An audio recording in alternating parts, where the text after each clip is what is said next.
인류는 15세기 대항해 시대를 맞아 콜럼버스가 아메리카를 발견했습니다. 그리고 5세기가 지난 20세기에 닐 암스트롱이 달에 착륙을 했죠. 21세기인 지금 인류는 달을 넘어 화성으로 우주 진출을 하고자 합니다. 오늘 이 시간 세계와 한국은 우주 개척의 시대를 맞아 어디로 도약해 갈지 살펴보도록 하겠습니다. 오늘 도움 말씀 주실 분으로 서울대 물리천문학부 이강환 교수님 나와주셨습니다. 박사님 안녕하셨습니까? 네, 안녕하세요. 네, 지난 9월 중순, 이달 중순이었죠. 4명의 민간인이, 그러니까 뭐 일반인이나 이야기 아니겠습니까? 우주로 4박 5일 동안 여행을 다녀왔습니다. 이게 굉장히 큰 이슈가 됐는데, 야, 이제는 우주로 진짜 여행을 가네? 이런 생각도 들고 조금 부럽기도 하고, 그런데 도대체 그 돈은 얼마나 들었나, 비용은 얼마나 들었나, 그다음 뭐 이거는 뭐 자유여행은 아니었겠죠, 패키지 여행이었겠죠. 그 패키지 여행의 그 상품 구성은 어떻게 되어 있는가, 이런 것들이 사실 좀 궁금했었는데 어땠습니까?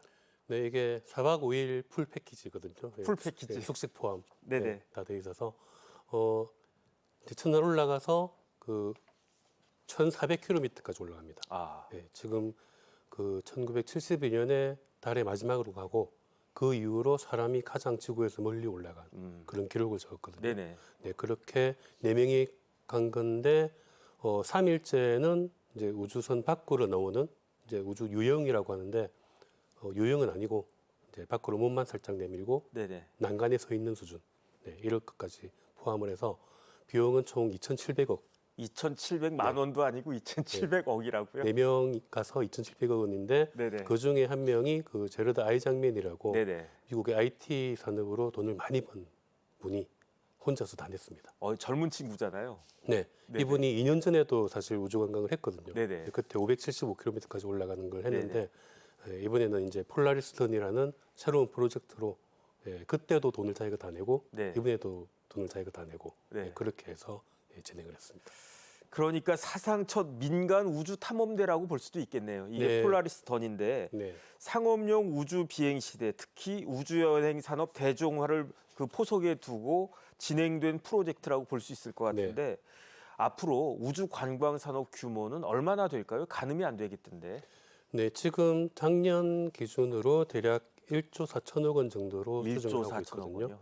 그런데 이제 앞으로 이번에 이런 성공도 있고 하니까 앞으로 굉장히 빠르게 발전을 해서 2032년에는 5조 정도 규모로 예측을 하고 있습니다. 그리고 이제 민간 관광은 말 그대로 그 민간 회사들이 주도를 하고 있거든요. 대표적으로 이번에 했던 스페이스X가 있고 그리고 아마존의 창립자 제프 베조스의 블루 오리진이 있고 그리고 버진 기업의 그 리처드 브랜슨이 만든 버진 갤렉틱, 이런 회사들이 주도를 하고 있습니다. 그 실제로 2022년에 그 국제 우주정거장에 그 민간인이 가는 관광을 했었거든요. 그러니까 10일 정도 머무르는데 1인당 비용이 675억 원이 들었습니다. 그래서 그런 비용들이 들고, 근데 이제 이거는 국제 우주정거장까지 가서 10일을 머무르는 거기 때문에 굉장히 비싼 우주 여행이고요. 버진 갤렉틱이라든지 그 리처드 브랜슨이 하는 그 제프 베조스가 하는 블루 오리진의 우주 관광은 그 100km 정도, 100km부터 우주기 때문에 100km 정도 동안 뭐 10분에서 한 50분 정도에 이르는 그런 우주 관광. 이런 우주 관광 비용은 10억 원 이내가 되겠습니다. 뭐 상품 구성이 아주 다양해질 수 있겠네요. 네, 다양한 상품 구성인데 지금은 사실 초기이기 때문에 굉장히 비싼 거고 아마 10년만 지나더라도 절반 이하로 비용은 줄어들 것으로 예상을 하고 있습니다. 그래도 비싸긴 마찬가지일 것 마찬가지죠. 같은데 네. 그런데 어쨌든 이번 폴라리스 던의 성공으로 우주 여행에 대한 관심이 굉장히 높아졌는데 그런데 사실은 이 폴라리스 던의 목적이 단순히 우주 관광만은 아니었다면서요. 그러니까 미션이 뭐 한 3가지 정도가 있었다라고 했던 것 같은데 폴라리스 던의 진짜 임무는 뭔가요? 그 다음에 다른 걸 떠나서 네.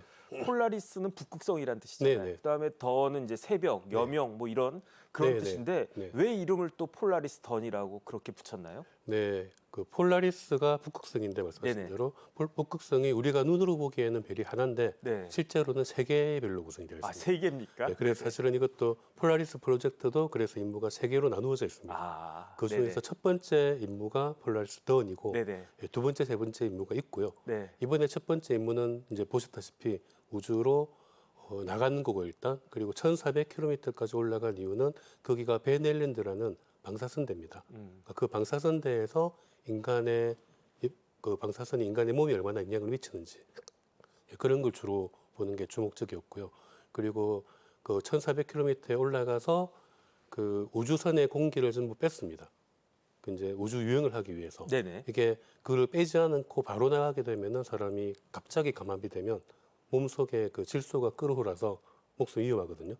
그래서 감압을 서서히 해서 공기를 완전히 뺀 다음에 나갔는데 공기를 완전히 뺐으니까 그냥 진공 상태가 됐잖아요.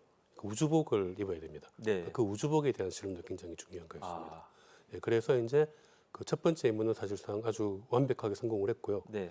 두 번째 임무는 원래 계획은 지금 허블 우주망원경을 좀 더 높은 고도로 올려주는 거였습니다.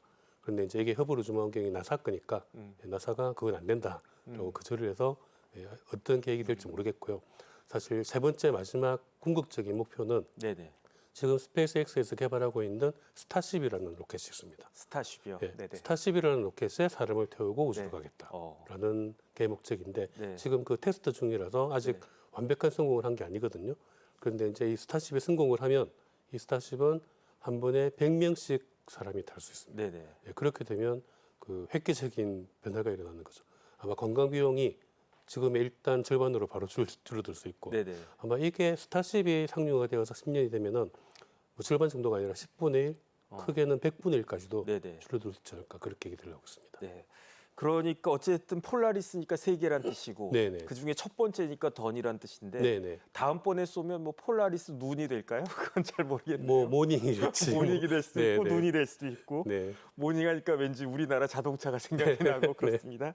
그런데 결국은 이 아이작맨이나 많은 사람들이 목표로 하는 그 행성이 화성이란 이야기잖아요. 네네. 왜들 그렇게 화성에 가려고 하죠? 우리나라에 뭐 경기도에 화성도 있지만 네. 화성 탐사 계획이 도대체 어떻게 그렇게 진행되고 있습니까?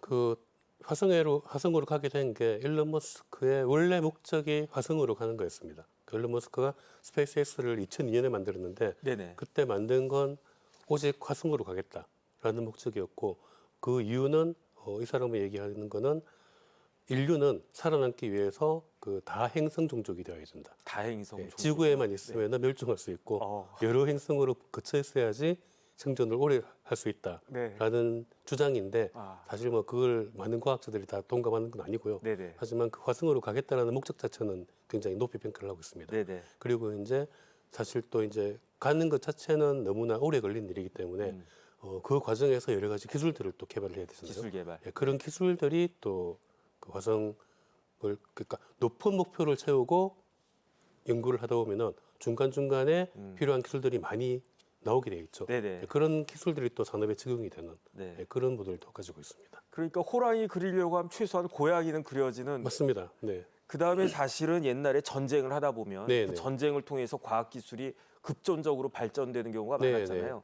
마찬가지로 우주를 탐사하고 그 목표를 하면 그 기술에서 하위 기술이라고 하더라도 네네. 굉장히 유용한 그러한 기술이 산업적으로 파생될 수 있다. 네, 그런 그렇습니다. 말씀이신 것 네, 같은데 그렇습니다. 그러면은 세계 우주 산업의 규모는 어느 정도가 되나요? 일단 우주 산업이 원래 예상보다 점점 커지고 있는데 네네. 2017년에 모건 스탠리가 그 2040년쯤 되면은 1,400조 정도 될 거다. 1,400조요. 라고 예상을 했는데 네네. 2020년에 뱅크 오브 아메리카가 다시 예측을 하면서 2030년이면 1,800조가 된다. 2030년이면 얼마 안 네, 남았는데. 기간은 줄어들면서 오히려 네네. 더 클 거다라고 예상이 이렇게 되는 와. 거죠. 그러니까 점점 훨씬 더 크게 예상을 하고 있는데 네네. 사실 제 생각에는 이것도 틀릴 거라고 봅니다. 네. 우리가 그 인터넷이 처음 나왔을 때 네. 그때도 예상을 했었거든요, 시장이. 네. 근데 이렇게 커질 줄 아무도 몰랐어요. 네네. 근데 이제 지금은 우주에 대한 기반이 깔리고 있는 상태이기 때문에 앞으로는 이것보다도 훨씬 더 커질 거다라고 네네. 예상을 하고 있습니다. 그러면 우리나라가 결코 놓쳐서는 안 되는, 놓칠 수 없는 그런 시장이 된다. 그렇습니다. 그런 말씀이신 거죠. 네네. 그다음에 지금 가장 뜨거운 우주 개발 중에 하나가 달 탐사라고 제가 들었는데 네.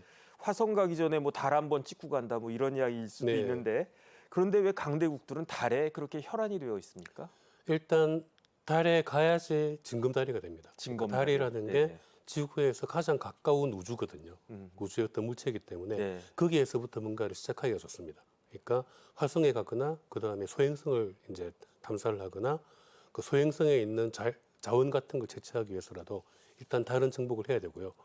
그리고 또 하나는 달에도 굉장히 여러 가지 귀중한 자원들이 많이 있습니다. 자원이 있어요. 대표적으로 이제 헬륨3라는 게 있는데 네네. 이 헬륨3가 그 핵융합 발전의 중요한 재료가 될 수 있습니다. 그러니까 사실은 지금은 헬륨3를 가지고 가도 소용은 없어요. 핵융합 기술이 없기 때문에. 네네. 근데 이제 이게 핵융합 기술이 지구에서 개발을 하고 달에서 헬륨3를 가지고 온다면은 앞으로 우리는 에너지 걱정은 더 이상 할 필요가 없습니다. 그 원자력이건 뭐 태양력이건 석유건 아무런 필요 없이 그럼 석유 없어도 된다는 석유 얘기예요? 없어도 얼마든지 살 수 있을 정도로 네네. 인류가 1만 년 동안 네. 사용할 수 있는 그런 그 재료가 되기 때문에 네네. 그 굉장히 중요한 자원이 될 수 있는 거죠. 네네. 그러니까 조금 전에 교수님 말씀하시기를 달은 가장 가까운 우주다. 그러니까 왠지 굉장히 그 친근해지는 그런 느낌이 네. 딱 드는데 그런데 저 같은 사람은 옛날에는 이렇게 우주 경쟁하면 미국하고 소련이 경쟁한다 네. 이렇게 알고 있었거든요. 네. 그런데 지금은 미국의 경쟁 상대가 더 이상 러시아가 아니고 네, 중국이 됐다면서요? 네 그렇습니다. 어느 정도 경쟁이 치열합니까 양국 간에? 실제로 그 미국은 달에 대해서는 사실은 크게 관심이 없었어요. 미국이요? 미국 네. 왜냐하면 예전에 갔었잖아요. 사람이 갔었기 때문에 그 이후로는 달에 대해서는 크게 그렇게 관심이 없다가 최근에 중국이 달에 그냥 막 탐사선을 보내고 심지어는 달 뒷면에 착륙을 합니다. 중국이요? 네, 달 뒷면에 착륙하는 게 보이지 않잖아요. 네네. 그 통신이 안 되거든요. 아, 쉬운 일이 아닙니다. 네네. 그래서 이제 저 먼 쪽에다가 통신 위성을 띄워놓고 네. 거기랑 통신을 하면서 착륙을 했거든요. 어, 그리고 올해는 착륙을 한 뿐만 아니고 거기서 표본을 채취해서 네네. 다시 지구로 돌아왔어요. 네네. 그런 과정을 하면서 중국이 우주 산업에서 굉장히 앞서 나가니까 미국 이러면 안 되겠다라고 네. 해서 아르테미스 프로젝트를 네. 그동안 진행은 하긴 했지만 그렇게 열심히 하지는 않았거든요. 아, 근데 그걸 다시 재개를 하면서 네. 미중 전쟁이 붙은 거죠. 네네. 달에서. 그리고 이제 그 두 나라뿐만 아니고 인도, 일본이 최근에 또 탐사선을 보냈습니다. 그래서 달을 거쳐야 뭔가 다음 단계로 갈 수 있다라고 계획을 하기 때문에 달에 대한 그 경쟁이 굉장히 치열합니다. 네네. 야, 중국의 기술이 그 정도까지 상당한 줄은 저도 참 몰랐는데요. 네. 그럼 우리나라는 어떻습니까? 우리나라는 언제나 달에 착륙선을 보낼 수 있을까요? 네, 그 지난 22년에 우리나라 그 다누리호가 네네. 달 탐사선 성공을 했거든요. 어, 사실 단 한 번의 시도에 성공을 했기 때문에 그것도 굉장히 성공적인 기술 개발이었습니다. 그리고 달에 지금 탐사선이 가서 여러 가지 일들을 하고 있는데 그 중에 대표적인 것 중에 하나가 그 우주 인터넷 실험을 했습니다. 그 인터넷이 우주에서 되는지를 실험을 했는데 됩니까? 네, 됩니다. 네, 어이구. 그렇게 해서 네네. 그 BTS의 다이너마이트 뮤직비디오를 네네. 달에서 지구로 송신을 해서 다이너마이트를. 지구에서 이제 볼 수 있었거든요. 네네. 네, 그렇게 했고 앞으로 2032년에 저희가 그 우리나라 발사체로 그 달 탐사선을 보내서 달에 착륙을 시킬 예정이고요. 2045년에는 화성 착륙선을 보내려고 지금 준비를 하고 있습니다.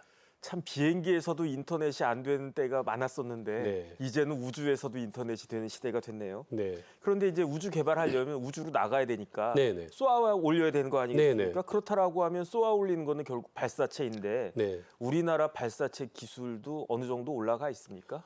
네, 사실 뭐 발사체라는 게 뭐 일단 뭐 총알이라든지 네네. 뭐 포탄이라든지 미사일이라든지 그런 무기도 사실은 발사체고. 그렇죠. 근데 이제 우주에서 말하는 로켓 기술은 기본적으로는 사실 그 미사일과 비슷한데 우주로 보내서 인공위성을 우주로 보내줘야 되는 역할을 해주는 거거든요. 네네.